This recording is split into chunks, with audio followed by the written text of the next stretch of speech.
सभा के अंतिम सेशन में अंतिम दिन की पूर्व संध्या पर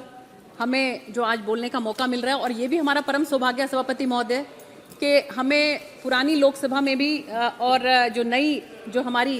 ये परिसर है इसमें पवित्र सेंगोल की उपस्थिति में हमें बोलने का मौका मिल रहा है। सभापति महोदय, मैं ये कहना चाहती हूँ कि इस श्वेत पत्र पर मैंने पक्ष और विपक्ष दोनों को बहुत ध्यान से सुना और बहुत से वरिष्ठ नेताओं ने अपने अनुभव जो हैं इसमें साझा किए।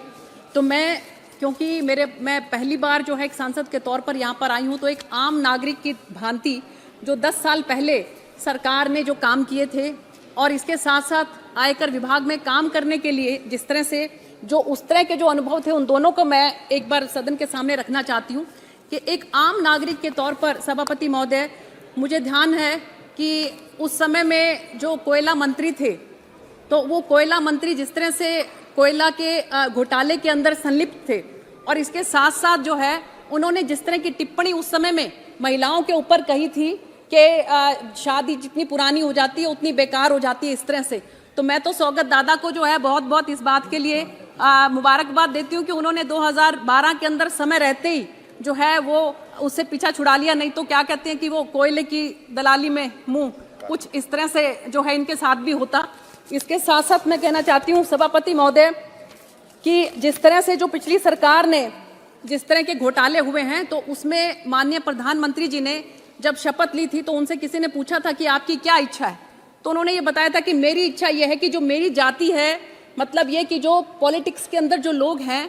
वो उनके ऊपर किसी भी तरह की आंच ना आए, उनका जो एक इमेज है वो ठीक होना चाहिए। जो ऐसे जो पहले कांड हुए हैं, जिस तरह की उनकी टिप्पणियां रही हैं, मुझे लगता है कि जो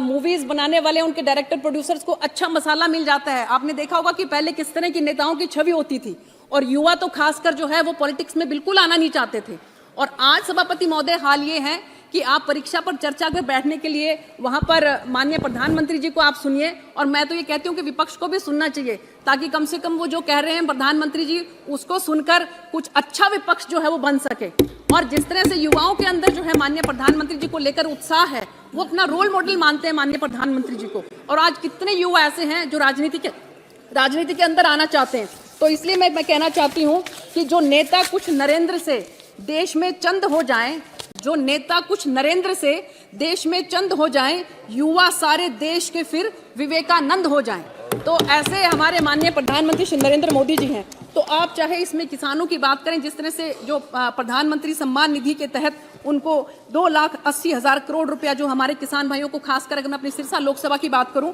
तो 30,000 करोड़ का प्रीमियम देने के बाद और उनको 1.5 लाख करोड़ के करीब जो है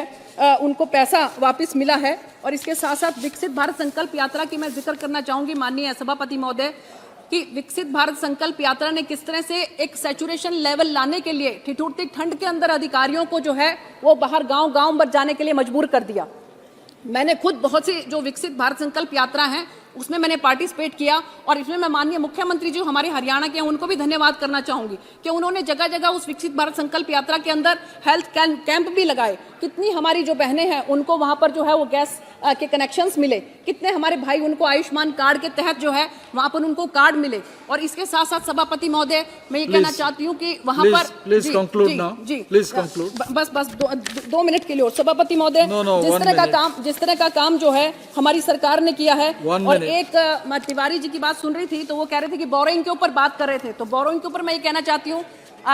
कि सभापति महोदय कि अगर आपकी बैलेंस शीट जो है वो अच्छी होती है तभी तो कोई आपको देता है, नहीं तो आप 10,000 रुपए भी किसी से उधार ला के दिखाइए, कोई आपको नहीं देता। तो इसके साथ साथ मैं कहना चाहती हूँ सभापति महोदय कि कांग्रेस के जो पूर्व अध्यक्ष हैं वो आजकल जो यात्रा पर जा रहे हैं, पिछले 5 राज्यों में जो विधानसभा चुनाव के दौरान एक प्रेस कॉन्फ्रेंस के दौरान वो कह रहे थे कि राजस्थान की सरकार जा रही है, छत्तीसगढ़ की सरकार जा रही है। देखिए कोई समय ऐसा होता है जब सरस्वती आपकी जीवा पर बैठती है। अभी जो है उनके जो अध्यक्ष हैं वो ये कह रही हैं कि अब की बार 400 पार। तो मुझे लगता है कि जो मैं सभी कार्यकर्ताओं से अंत में एक बात कहना चाहती हूँ कि हम सब लोग जो है वो चुनाव मोड में जा रहे हैं। सभी कार्यकर्ताओं से कहना चाहती हूँ कि जीतेंगे हम ये वादा करो, कोशिश हमेशा ज्यादा करो, किस्मत भी रूठे पर हिम्मत न टूटे, मजबूत इतना इरादा करो, अब की बार 400 पार। बहुत बहुत धन्यवाद सभापति। धन्यवाद श्री विजय हांसदा।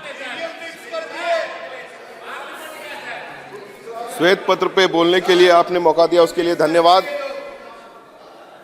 जो कंपैरिजंस जिस तरह से किए गए, मुझे लगता है कि 10 साल के अंदर में आपका जो काले बादल इस देश में छाए हैं उसका श्वेत पत्र है ये। क्योंकि नोटबंदी पे ये लोग कुछ बोलेंगे नहीं, लेकिन जो इकोनॉमी को सेटबैक, कहिए कि कोरोना तो एक नेचुरल पैंडेमिक था,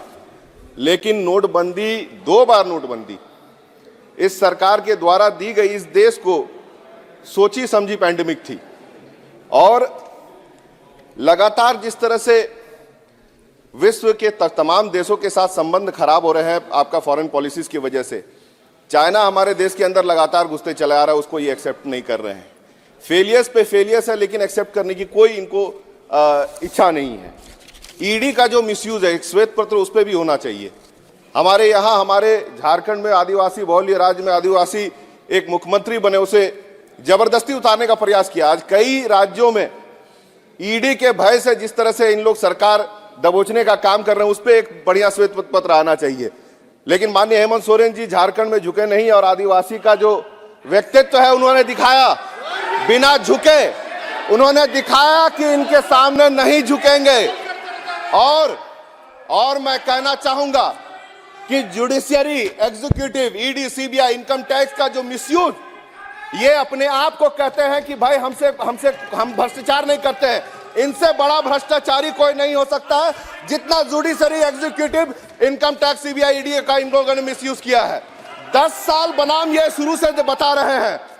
10 साल बनाम ये शुरुआत से कर रहे हैं, जब से देश आजाद हुआ था उस समय